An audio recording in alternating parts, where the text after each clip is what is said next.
Chapter 5. GW. Mrs. Washington, I approached cautiously. I was surprisingly nervous. Sure, we'd met other famous Americans on our time travel adventures, but this was Martha Washington. Come, come, girl. She waved to me with her mending still in her hand. Choose a sock and begin to darn. Our brave soldiers need these clothes to help them stay warm. I didn't know how to darn a sock. I could barely sew. Once my mom had shown me how to put on a button, but this was different. There aren't any buttons on socks. I took a sock out of a basket near Mrs. Washington's feet. It was clean but stained gray. There were 6 big holes in it. Mrs. Washington could easily tell I didn't know what to do. Using the sock she was working on, she quickly taught me how to thread the needle and make a stitch. I knew I didn't have much time, but again, I felt like what I was doing was important, so I paid careful attention. Some soldier would have one warm foot tonight thanks to me.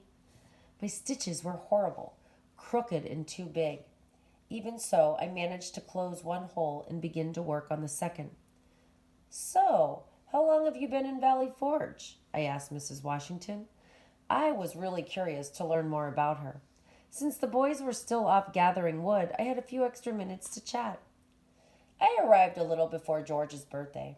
We had a small party for his 45th year, but with food in such short supply, there was little to eat, she sighed.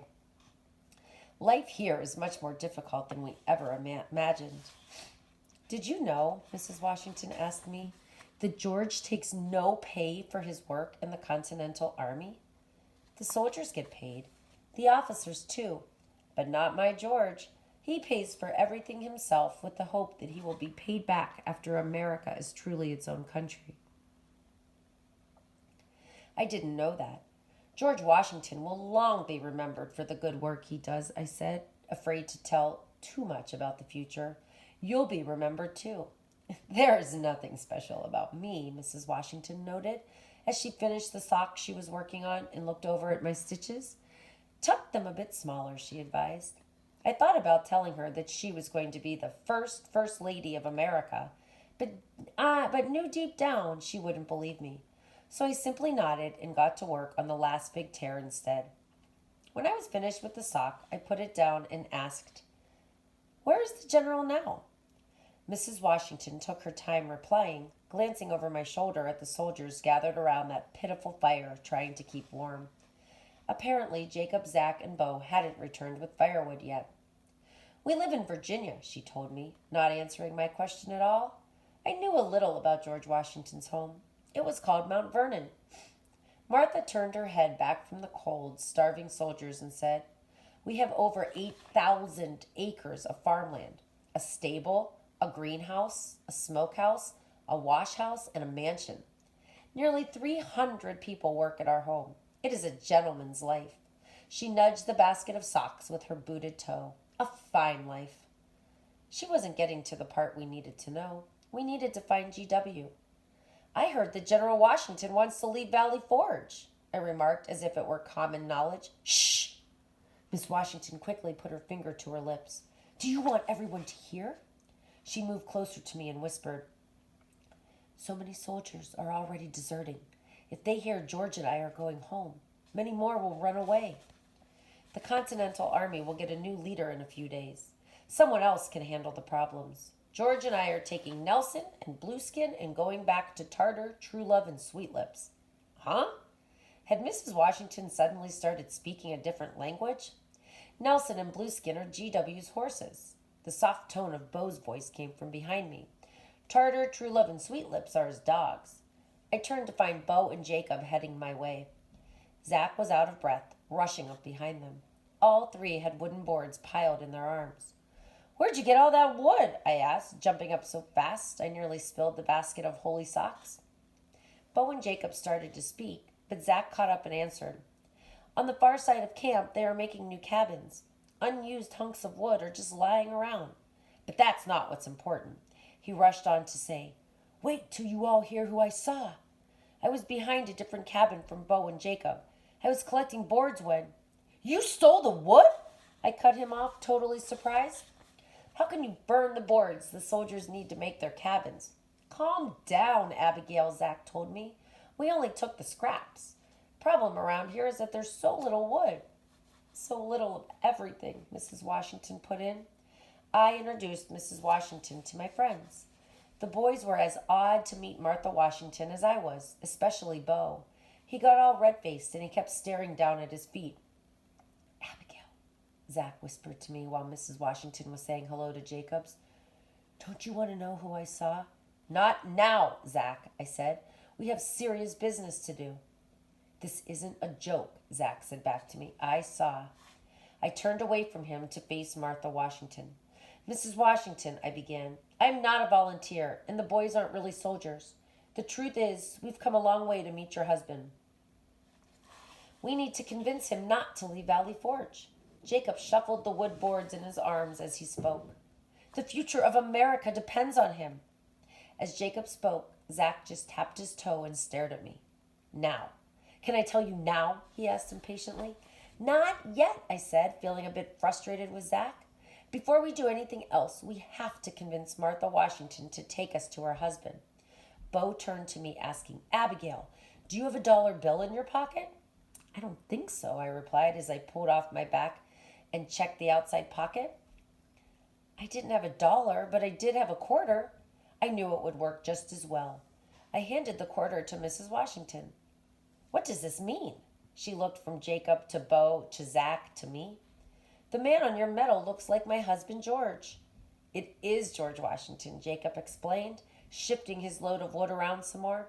We time traveled to come here. In our time, his face is engraved on our money. Mustering his courage, Beau added, if George Washington quits and leaves Valley Forge, he'll never become the first president of the United States. What is time travel? What is a president? Where are the United States? Martha Washington handed me back the quarter. I opened my mouth to explain, but Zach interrupted, saying, these boards are heavy. My arms are breaking.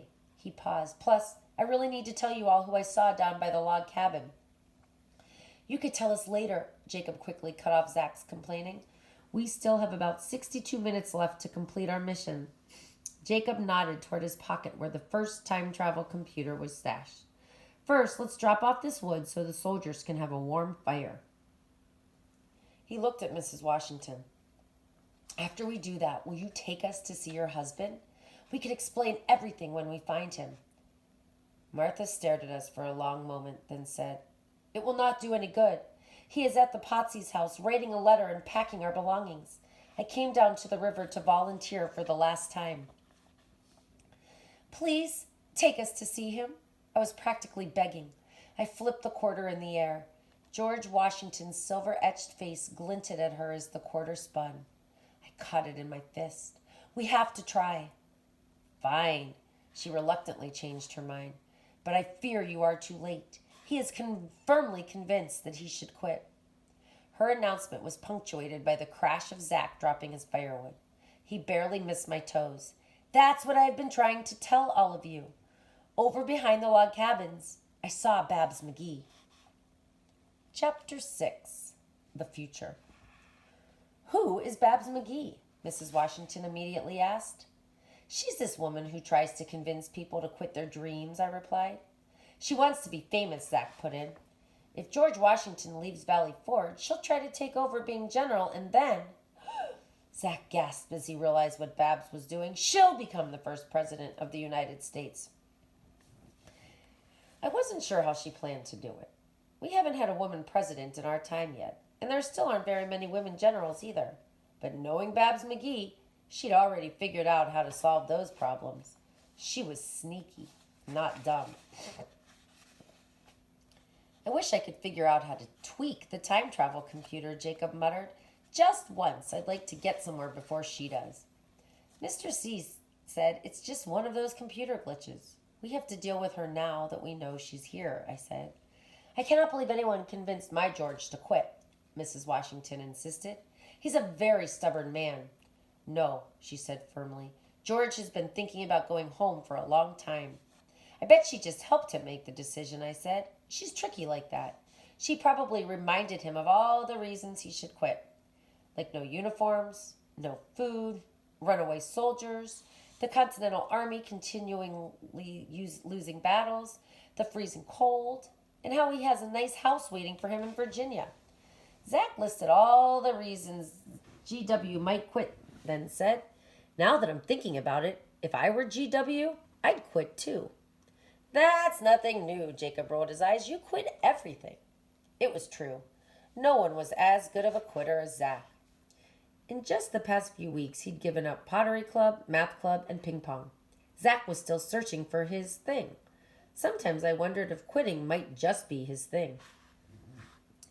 "It is true that there is much work to be done at Valley Forge and much need for supplies," Mrs. Washington told Zach. "However, all those things you mentioned can get better. I have faith that George can turn these soldiers into a good, strong army." She turned to all of us. "If you can convince George to stay, I am willing to stay and help as well. I've already warned you how stubborn he is. But after you speak to him, if he still wants to leave, we will go home immediately." Mrs. Washington moved a few steps ahead of us and began leading the way to the Potsy's house. As we walked, something in the distance caught my eye. I saw a glint of a yellow coat and matching hat moving between the cabins. "Is that her?" I asked the boys.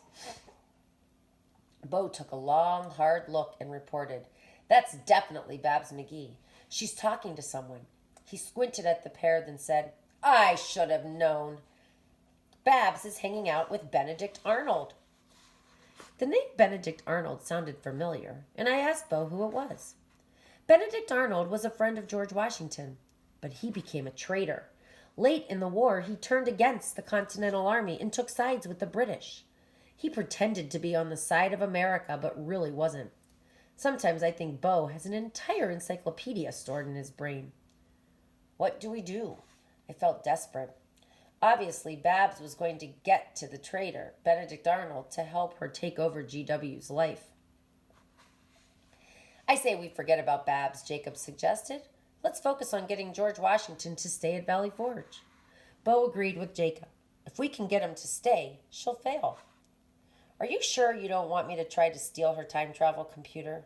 If I got it, she'd never be able to time travel again." Zach bent low, ready to run after her. "I could do it." He stood up a little straighter and admitted, "Well, at least I could try." "Leave her alone," I said as we approached a large stone house. "Let's talk to GW instead. We'll get her another time." I hopped a few steps forward to catch Mrs. Washington. "Is this the Potsy's house?" "Yes," Mrs. Washington told me. "This is the Continental Army headquarters." Suddenly, Bo pointed at a flag hanging in front of the house. "Lucky for us, George Washington is still here." "That flag is the Commander-in-Chief's standard," Mrs. Washington explained to us. "The background is blue with 13 large pointed stars. This flag means that George Washington is the leader of all Revolutionary War troops. The important thing," Bo added, "is that GW never goes anywhere without it." "He wouldn't leave without his horses either," Jacob said. He pointed out 2 horses tied to a post.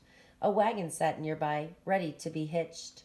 I didn't know which horse was Nelson and which was Blueskin, but I hoped that in the next few minutes, both horses would be back in the Valley Forge stable, right where they belonged. Inside the house, it was really quiet. Too quiet, if you asked me. There was no sign of GW anywhere we could see. Mrs. Washington wished us luck and told us to go on upstairs to look for her husband. She needed to get something called fire cakes from the kitchen. They would eat the fire cakes on their journey home. She disappeared down the hallway. We hustled up the stairs and through the first door we saw. We were in such a hurry, we didn't think twice about barging into the room. "Oh my gosh!" I exclaimed as we entered GW's bedroom. We should have knocked. It was totally embarrassing. General George Washington, the father of our country, wasn't packing. He was sound asleep and snoring. But that wasn't the worst part. The worst part was that he was wearing nothing more than a thin white gown, more like a girl's dress than boys' pajamas. GW was stretched out on top of his bed covers, and on top of him were scraps of cloth paper. A quill pen lay on the bed. A blue ink jar had tipped over. Ink was smeared everywhere. "What's he doing?" I whispered to the boys. It looked like he was in the middle of a messy art project. "I'll check it out." Careful not to wake GW, Jacob snuck over to the bed and snatched a piece of paper off his belly. Jacob tossed it over his shoulder to Zack. Zack missed the catch, nearly stumbling back into a brass pot near the bed. I knew what that pot was for. It was called a chamber pot and was what people peed in on cold days when they didn't go out to the outhouse. Luckily, Zack missed the pot and Bo caught the paper. After a quick glance, Bo told us that it was part of a letter written to Governor George Clinton. Didn't we have a president of the United States called Clinton? I asked the boys upon hearing the name. That was Bill Clinton, Bo reminded me. He was the 42nd president. In 1778, George Clinton was governor of New York and a good friend of GW's. When he felt most desperate, George Washington wrote Governor Clinton a letter asking if he might be able to help with necessary supplies. In this famous letter, GW asks for cattle to be driven down from New York. In a hushed voice, Bo began to read. To Governor George Clinton, Headquarters, Valley Forge, February 16, 1778. Dear Sir, it is with great reluctance I trouble you on a subject which does not fall within your province, but it is a subject that occasions me more distress than I have felt since the commencement of the war. Bo hummed as he skipped a little. I mean the present dreadful situation of the army for want of provisions and the miserable prospects before us with respect to futurity. A lot of words, big words. What does all that mean? I asked the boys. The letter means that we do not have enough supplies, George Washington answered. I jumped at the sound of his voice. I was surprised he didn't yell at us for being in his room, or seeing him in his nightie, or reading his mail. All things I'd have screamed about if I were him. I quickly and quietly asked Bo. Bo said that a lot of kids volunteered to help during the Revolutionary War. He was used to having people all around him all the time. My men are freezing cold and starving to death, George Washington told us. The new American Congress has no money to send me. There are no supplies nearby because the British are taking everything first. He shook his head sadly. This letter means that I have no one else to ask for help. He picked his ink jar up off the bed and wiped off the bottle with a rag. Then he got the quill pen.